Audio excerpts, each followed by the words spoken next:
Hello दोस्तों, मैं AK Singh आज आपको कराऊंगा अनुपात और समानुपात पर आधारित क्वेश्चन। ये अनुपात और समानुपात पर आधारित जो चैप्टर है, ये चैप्टर बैंक, रेलवे, SSC और अन्य महत्वपूर्ण जैसे कि UPSI, UPP इन परीक्षाओं में अधिकांश पूछ लिया जाता है। अगर हम कहें कि तृतीय परीक्षा में ही आपको अनुपात समानुपात से संबंधित एक या दो क्वेश्चन जरूर मिलेंगे। मोस्ट चैप्टर है ये।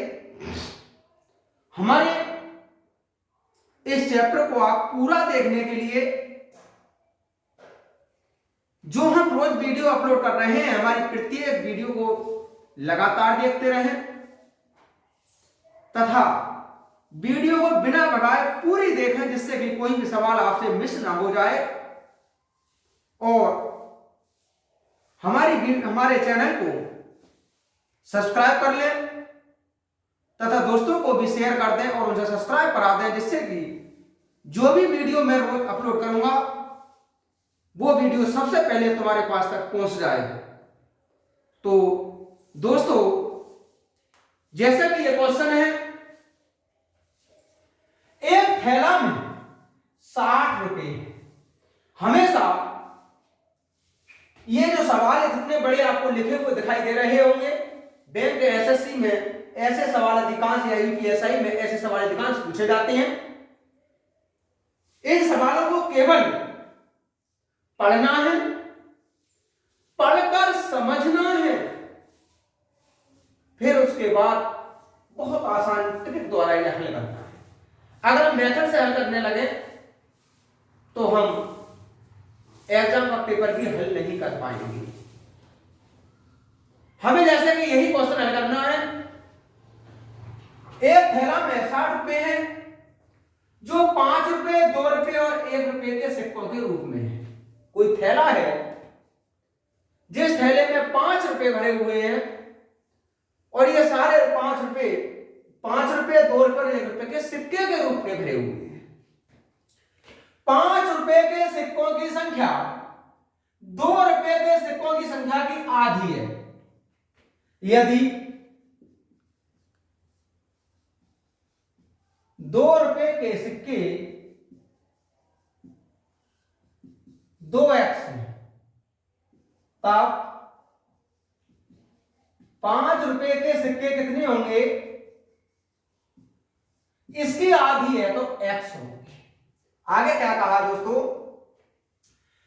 1 रुपए के सिक्कों की संख्या 2 रुपए के सिक्कों की संख्या की 3 गुनी है तथा 1 रुपए के सिक्के ये हो जाएंगे इससे 3 गुनी है तो 6x।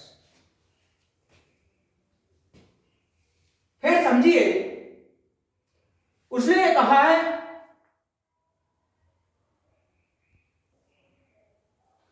दोस्तों, फिर सुन लीजिए, उसने कहा 5 रुपए के सिक्कों की संख्या 2 रुपए के सिक्कों की संख्या की आधी है। अगर 2 रुपए के सिक्के 2x है तो 5 रुपए के सिक्के x होंगे। 1 रुपए के सिक्कों की संख्या 2 रुपए के सिक्कों की संख्या की 3 गुनी है, तब 1 रुपए के सिक्के इससे 3 गुना अर्थात 6x होंगे। उसने कहा इन सबका जो मूल्य है वो 60 रुपए है। तो दोस्तों, 5 रुपए के x सिक्के प्लस 2 रुपए के 2x सिक्के हैं प्लस 1 रुपए के 6x सिक्के हैं। अब मिलाकर ये 60 रुपए है।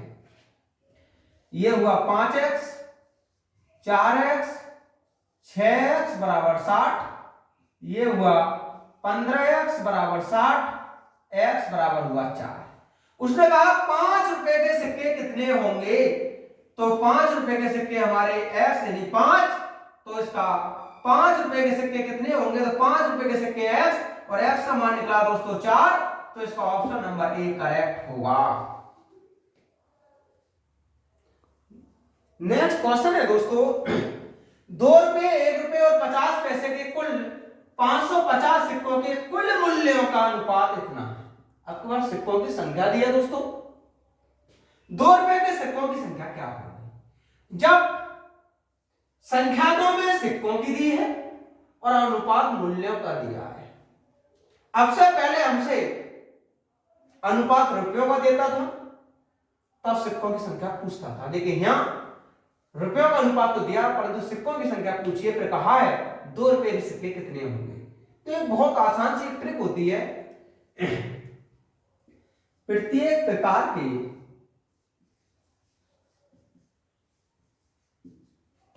सिक्कों की संख्या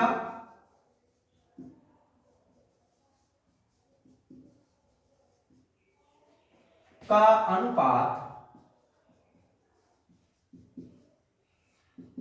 यहां मूल्य 3, ये जो 3 अनुपात है ये 2 रुपए के मूल्य का है, 2 अनुपात 1 रुपए का है और 1 अनुपात 50 पैसे का है। 100 से डिवाइड कर दिया, ये रुपए बन गए। ये हो जाएगा 3/2 अनुपात 2,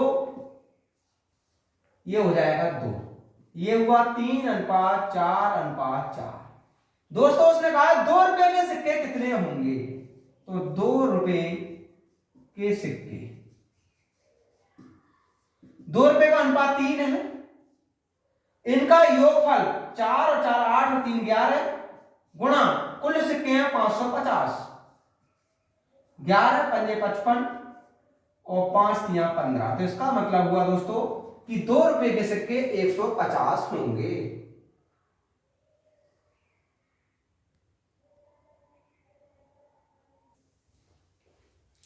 नेक्स्ट क्वेश्चन है दोस्तों, 5.4 मीटर ऊंचाई के एक पेड़ की छाया 9.6 मीटर है। उसी समय 43.2 मीटर ऊंचे भवन की छाया कितने मीटर है। तो इसका मतलब उसी समय, इस शब्द का कहने का अर्थ क्या है, हमें जो भी सवाल हल करना है सबसे पहले उस सवाल को बहुत आराम के साथ पढ़ें और पढ़ करके ये समझें कि सवाल हमसे क्या बोलना चाह रहा है। तो इस सवाल की देखिए बहुत अच्छी बात है, इतने 5.4 मीटर ऊंचाई के एक पेड़ की छाया इतने मीटर है, उसी समय इतने मीटर ऊंचाई के भवन की। तो इसका मतलब हुआ जो अनुपात इन दोनों में होगा वही अनुपात इसमें और भवन की छाया की ऊंचाई में, लंबाई में होगा। तो अनुपात 96 9.6 समानुपात 43.2 और अनुपात x। हमने यहां x भवन की छाया की लंबाई मान ली है, क्योंकि उसने उसी समय बोला। तो उसका मतलब यह होता है कि पेड़ की ऊंचाई और छाया की लंबाई का अनुपात वही होना चाहिए जो भवन की ऊंचाई भवन की छाया की लंबाई में होगा। आपको मालूम है जब ये समानुपात में होते हैं तो इन दोनों का गुणनफल अंदर वालों के गुणन के बराबर होता है। ये हो जाएगा 5.4 गुणा x 9.6 गुणा 43.2, x बराबर हो जाएगा 9.6 गुणा 43.2 बटा 5.4, ये हो जाएगा 76.8। इसका मतलब हुआ कि जो भवन की छाया है वो 76.8 मीटर की है, अर्थात इसका ऑप्शन नंबर बी करेक्ट होगा। नेक्स्ट क्वेश्चन है दोस्तों, एक त्रिभुज के तीनों कोणों के बीच 1/2 अनुपात 1/3 अनुपात 1/6 का अनुपात है, सबसे बड़े और सबसे छोटे कोणों में क्या अंतर होगा। तो एक तो तरीका यह रहता है पहले त्रिभुज के तीनों कोण ज्ञात कर लें, फिर बड़े और छोटे कोण में अंतर निकाल लें, लेकिन नहीं, हमें कंपटीशन में 1-1 सेकंड भी बचाना है। तब एक हमारे पास इसकी बहुत अच्छी ट्रिक रहती है, त्रिभुज के तीनों कोणों का अनुपात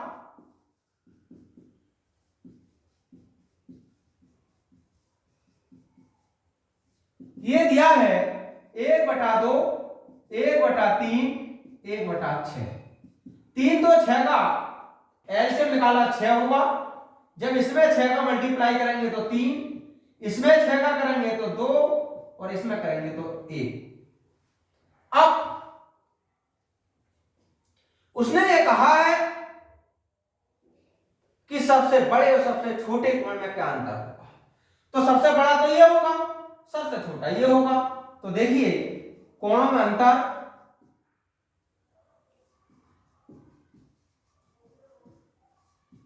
सबसे बड़ा कोण 3 माइनस 1, इन दोनों सबका योगफल 3 2 5 और 1 6 गुणा त्रिभुज के तीनों कोणों का योग दोस्तों 180 अंश होता है।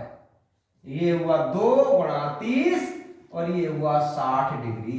तो त्रिभुज के सबसे बड़े और सबसे छोटे कोणों में अंतर होगा 60 डिग्री का।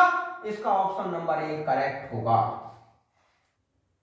नेक्स्ट क्वेश्चन है दोस्तों, ए बी सी के वेतनों में 4:7:13 का अनुपात है। यदि ए और सी के वेतनों का योग 3,485 रुपए है, तब बी और सी के वेतनों का अंतर क्या है? तो दोस्तों बहुत आसान सी ट्रिक होती है इसकी भी। बी और सी के वेतनों का अंतर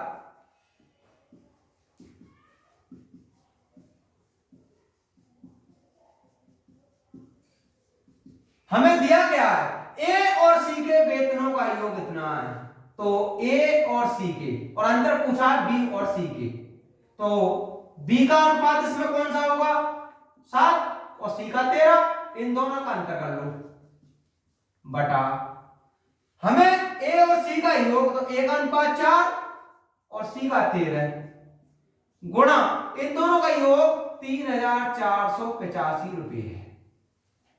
तो देखिए बहुत आसान सी बात हुई है।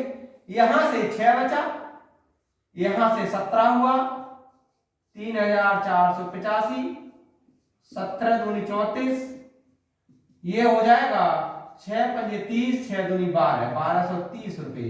तो बी और सी के वेतनों का जो अंतर होगा वो 1230 रुपए होगा। इसका ऑप्शन नंबर 1 करेक्ट होगा।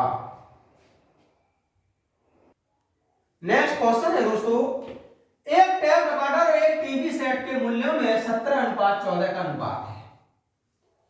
यदि टीवी का मूल्य 3640 रुपए है, तो ऐसा ही 3 टेप रिकॉर्डर का मूल्य कितना होगा?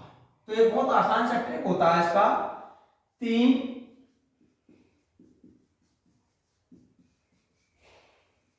का मूल्य है, 3 तो पहले, क्योंकि 3 का पूछ रहे हैं। टीवी का मूल्य दिया है और टेप रिकॉर्डर का अनुपात 17 ऊपर, जिसका मूल्य निकालते हैं मूल्य उसका अनुपात हमेशा ऊपर रहता है। किसका ज्ञात है? टीवी का, तो नीचे आएगा गुणा 3640 रुपए। यहां से 14 दूनी 28 और 14 छम 84, 3 गुणा 17 गुणा 260, इनका गुणा करेंगे तो 13,260 रुपए। उसने कहा था 3 टेप रिकॉर्डर का मूल्य क्या होगा? तो 3 टेप रिकॉर्डर का मूल्य 13,260 रुपए होगा, अर्थात इसका ऑप्शन नंबर सी करेक्ट होगा। नेक्स्ट क्वेश्चन है दोस्तों, एक परीक्षा में आशुतोष ने गणित में विज्ञान से 2 गुना अंक प्राप्त किए तथा उसके हिंदी अंग्रेजी तथा विज्ञान विषयों के अंक 3:4:5 में थे। यदि सभी विषयों का कुल प्राप्तांक 400 है, तो उसने गणित में कितने अंक प्राप्त किए? तो इस सवाल में हमें अनुपात हिंदी अंग्रेजी विज्ञान का दिया है, गणित का तो दिया नहीं, और जब तक गणित का अनुपात नहीं होगा तब तक हम गणित के प्राप्तांक प्राप्त नहीं कर सकते। या फिर हम पहले विज्ञान के प्राप्त करें तब गणित के प्राप्त करें, तो ऐसा तो नहीं कर रहे। देखिए हिंदी अंग्रेजी फिर विज्ञान और गणित, हिंदी का 3 5 4, लेकिन गणित में इससे 2 गुने तो 8 हो जाएगा। उसने कहा है विज्ञान से 2 गुना गणित में, तो गणित में विज्ञान के 4 का 2 गुना कर दिया। उसने कहा है गणित में कितने अंक प्राप्त किए? गणित में प्राप्त अंक, गणित का अनुपात 8, इन सबका योगफल 3 और 5 8, 8 4 12, 12 8 20 गुणा कुल प्राप्तांक 400, ये हुआ 8 गुणा 20 160। तो इस क्वेश्चन का ऑप्शन नंबर डी सही होगा। जैसे कुछ ने कहा उसने गणित में कितने अंक प्राप्त किए, तो उसने गणित में अंक 160 अंक प्राप्त किए।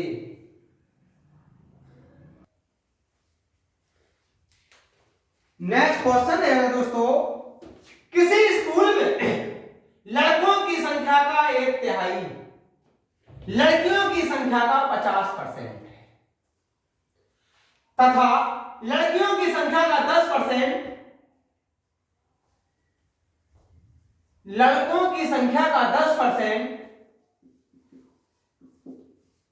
लड़कियों की संख्या के बटा 15 के बराबर है। लड़के और लड़कियों की संख्या में क्या अनुपात है? दोस्तों सवाल बहुत आसान है, लेकिन आपको दिखने में थोड़ा कठिन दिखाई दे रहा होगा। एक हमारे पास बहुत आसान सा ट्रिक रहता है इसका। यदि लड़के x तथा लड़कियां y, उसने कहा है कि लड़कों की संख्या का 1/3, तो 1/3 कर दो। लड़कियों की संख्या का 50%, इसका 50% कर दो, दोनों बराबर है, तो ये हुआ x/3। इसे लिखेंगे y गुणा 50/100, ये हुआ 1/2y। x/y बराबर 3/2, तब x अनुपात y बराबर 3/2। उसने कहा है लड़के और लड़कियों की संख्या में क्या अनुपात है, तो लड़के और लड़कियों की संख्या में 3/2 का अनुपात है। इसका ऑप्शन नंबर बी सही होगा। जैसे कि उसने 20 में कहा लड़कों की संख्या का 10%, लड़कियों की संख्या का 1/15 के बराबर है। अगर हम इस लाइन से भी लड़की और लड़कों की संख्या का अनुपात निकालें तब भी यही प्राप्त होगा, लेकिन हमें निकालना नहीं है। जब हमें आंसर इसी लाइन से प्राप्त हुआ है, उससे नहीं निकालने, केवल भ्रमित करने के लिए उसने दे रखा है। नेक्स्ट क्वेश्चन है दोस्तों, एक गांव में पुरुष और महिलाएं 6:5 के अनुपात में है। यदि पुरुष 6x है तथा महिला 5x है। आगे, यदि पुरुषों में 40% तथा महिला में 60% निरक्षर हो, तो साक्षर पुरुष और महिलाओं की संख्या किस अनुपात में है? तो देखिए पुरुष 6x है, इसमें 40% पुरुष निरक्षर है, तो दोस्तों साक्षर कितने होंगे? 100 में से 40 कम कर दो, अनुपात। फिर कहा है महिलाओं में 60% निरक्षर है, तो 100 माइनस 60 ये साक्षर होंगे। ये कहा उसने क्या अनुपात होगा? तो देखिए x तो बटा दोनों का 6, यहां से बचेगा 60, यहां से 5 और यहां से बचेगा 40,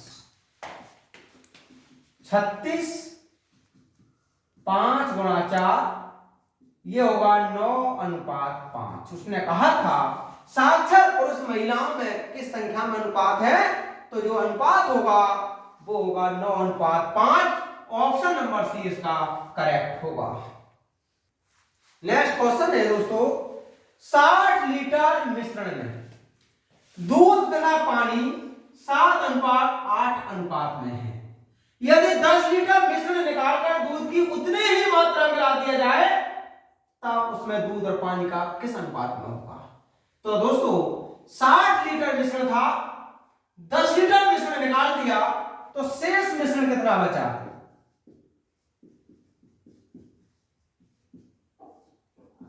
60 में से 10 कम किया, 50 लीटर। अब इस 50 लीटर मिश्रण में दूध कितना होगा?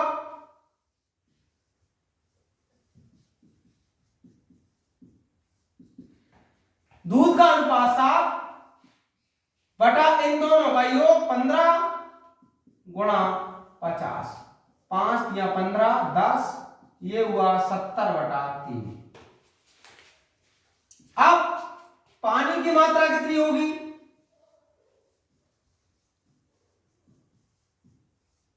पानी का अनुपात 8/15 गुणा 50।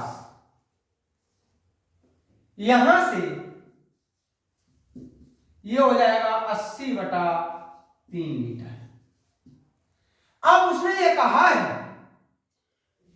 कि 10 लीटर मिश्रण निकालकर दूध की उतनी ही मात्रा मिला दी जाए। अभिष्ट अनुपात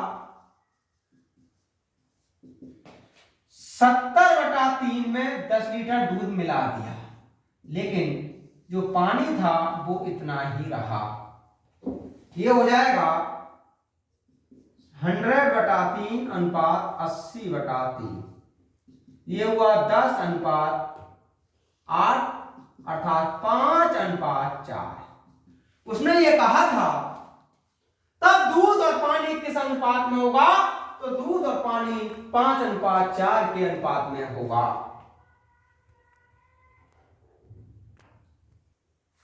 नेक्स्ट क्वेश्चन है स्टूडेंट्स, सोना पानी से 29 गुना भारी है तथा चांदी पानी से 11 गुना भारी है। दोनों धातुओं को किस अनुपात में मिलाया जाए कि प्राप्त मिश्र धातु पानी से 18 गुना भारी हो? ऐसे सवाल को हम बजट मेथड के अगर ट्रिक से निकालें तो बहुत आसानी से निकल जाता है। जैसे कि सोना और ये चांदी दो धातुएं हैं। सोना 29 गुना भारी है पानी से, चांदी 11 गुना भारी है पानी से, और दोनों का अगर मिश्रण कर दिया जाए तो 18 गुना भारी रहता है पानी से। दोस्तों इसका अंतर निकाल लीजिए, 7 आएगा। इसका अंतर निकाल लीजिए तो 11 आएगा। इसका मतलब जो अनुपात होगा वो होगा 7/11, अर्थात इसका ऑप्शन नंबर डी करेक्ट होगा।